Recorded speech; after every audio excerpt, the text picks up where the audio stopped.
बघा, future tense भविष्यकाळ. ठीक आहे. तर तुम्ही प्रेझेंट टेन्स शिकला, पास्ट टेन्स शिकला, त्याचे प्रकार शिकला. तसेच प्रकार फ्युचर टेन्सचे पण आहेत. त्यामुळे तुम्हाला लवकर समजून जाईल. ठीक आहे. ज्यांचे सुटले असतील त्यांनी मी टाकेन इथं ते प्लेलिस्ट त्याची, ते तुम्ही जुने व्हिडिओ बघून घ्या टेन्सचे, म्हणजे सगळं क्लिअर होऊन जाईल. ठीक आहे. तर आता आपण फ्युचर टेन्सचे प्रकार बघू. पहिला आहे सिम्पल फ्युचर टेन्स. ठीक आहे. साधा भविष्यकाळ. ठीक आहे. यालाच फ्युचर इनडेफिनाईट टेन्स असं देखील म्हणतात. ठीक आहे. तर बघा, याच्यामध्ये जनरली काय असतं, फ्युचर आहे म्हणून शाल किंवा विल असतं आणि क्रियापदाचं पहिलं रूप असतं. ठीक आहे. फ्युचर आहे त्याच्यामुळे शाल आणि विल तर यायलाच पाहिजे, आणि वर्बचं कोणतं रूप असतं, पहिलं. तर हा सिम्पलच आहे, सिम्पल फ्युचर टेन्स. याचे एक्झाम्पल बघा. पहिलं बघा, आय शाल राईट अ लेटर. आता बघा, इथं आपण म्हटलं की शाल किंवा विल येणार फ्युचर असल्यामुळे, पण शाल कुणासाठी येणार आणि विल कुणासाठी येणार? तर बघा, शाल हा आय आणि वीसाठी येणार. आय म्हणजे मी आणि वी म्हणजे आम्ही. यांच्यासाठी काय येतो, शाल येतो, आणि बाकी सर्वांसाठी काय येणार, विल येणार. ठीक आहे. मग आता याचे एक्झाम्पल बघा. पहिलं, आय शाल राईट अ लेटर. बघा, इथे शाल आहे आणि राईट आहे, त्याला काही आय एन जी वगैरे लागलेलं नाही आहे, मग हा कंटिन्यूस नाही आहे.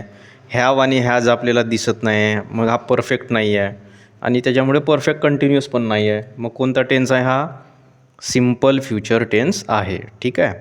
शाल आहे आणि वर्ब आपल्या पहिल्याच फॉर्ममध्ये आहे, ओरिजिनल फॉर्ममध्ये आहे. ठीक आहे. आय शाल राईट अ लेटर म्हणजे काय, मी पत्र लिहीन, आहे की नाही, फ्युचर आहे. दुसरं बघा, विल दे कम.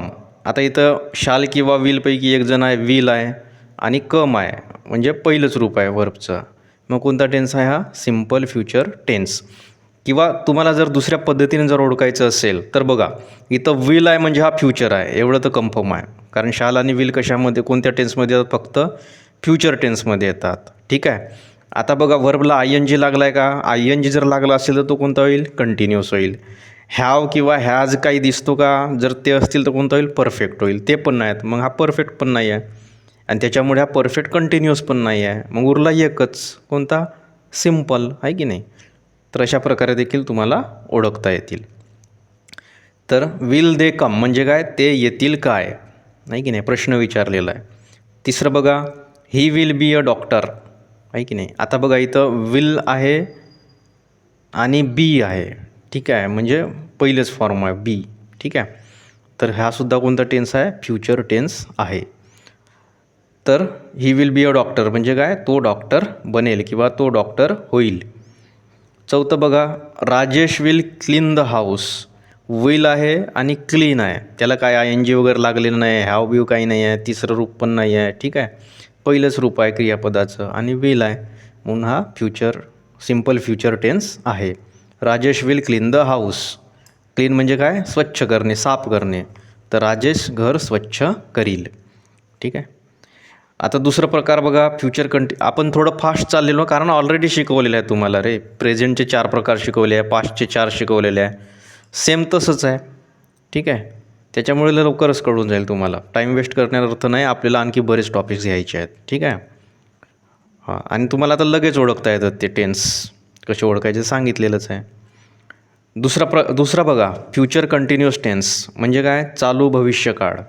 ठीक आहे. याच्यामध्ये काय असतं, आता बघा, फ्युचर आहे म्हणजे काय येणार, शाल किंवा विल येणार, बरोबर आहे, आणि कंटिन्युअस आहे, मग वर्बला काय लागणार, आय एन जी लागणार. बस झाले, हुशार झाले तुम्ही, सगळं कळतं तुम्हाला.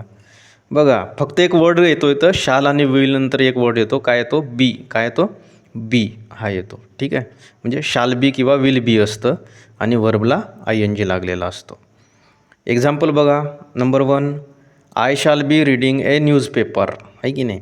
शाल बी आलेला आहे आणि वर्बला आय एन जी लागलेला आहे, मग शाल आहे आणि वर्बला आय एन जी आहे, मग कोणता टेन्स होईल रे, future continuous tense. I shall be reading a newspaper, काय, मी वर्तमानपत्र वाचत असेन, म्हणजे भविष्यात क्रिया काय असेल, चालू असेल, कंटिन्युअस. दुसरं बघा, you will be dancing on stage, आहे की नाही. विल आहे म्हणजे फ्युचर आहे, डान्सिंग, डान्सला आय एन जी लागला आहे म्हणजे कंटिन्युअस आहे, मग कोणता टेन्स झाला, फ्युचर कंटिन्युअस टेन्स, आहे की नाही. शाल बी किंवा विल बी येतो, वर्बला आय एन जी लागतो. You will be dancing on stage म्हणजे काय, तू मंचावर नाचत असशील, नाही की नाही, असं त्याचा अर्थ होईल. तिसरं बघा, Sujata will be singing a song. Will आलेला आहे आणि वर्बला सिंगला आय एन जी आहे. ठीक आहे, विल आहे म्हणजे फ्युचर आहे, वर्बला आय एन जी आहे म्हणजे कंटिन्यूस आहे, म्हणजे फ्युचर कंटिन्यूस टेन्स आहे. तिसरं बघा, फ्युचर परफेक्ट टेन्स, पूर्ण भविष्य काळ. परफेक्ट म्हणजे काय, पूर्ण. फ्युचर परफेक्ट टेन्स पूर्ण भविष्य काळ.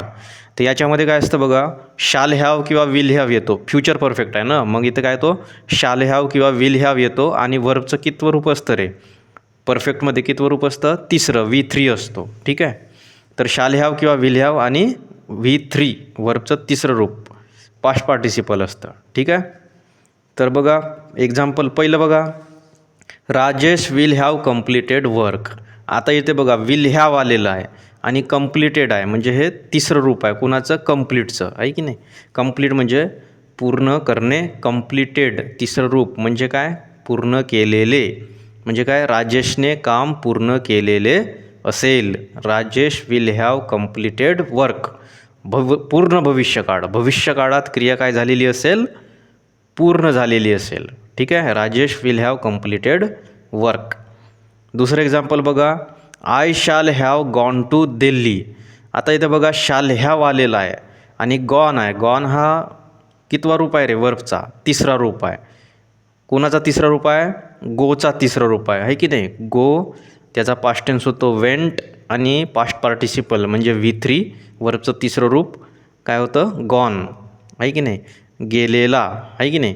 I shall have gone to Delhi म्हणजे काय, मी दिल्लीला गेलेलो असेन, आहे की नाही, मी दिल्लीला गेलेलो असेन.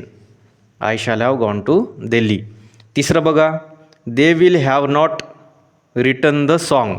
दे will have not return the song. आता इथं बघा विल हॅव आलेला आहे आणि रिटर्न म्हणजे तिसरं रूप आहे राईटचं, म्हणजे हा कोणता टेन्स आहे, फ्युचर परफेक्ट टेन्स आहे, कारण विल हॅव आलेला आहे आणि तिसरं रूप आहे वर्बचं. आता दे will have not return the song. Return म्हणजे काय, लिहिलेलं, आहे की नाही. विल नॉट हॅव रिटर्न म्हणजे काय, लिहिलेलं नसेल. कुणी दे म्हणजे काय, दे will have not return the song म्हणजे काय, त्यांनी गाणं लिहिलेलं नसेल. ठीक आहे, तर अशा प्रकारे असतो future perfect tense, shall have किंवा विल हॅव आणि वर्बचं तिसरं रूप. ठीक आहे. चौथं बघा, फ्युचर परफेक्ट कंटिन्यूअस टेन्स.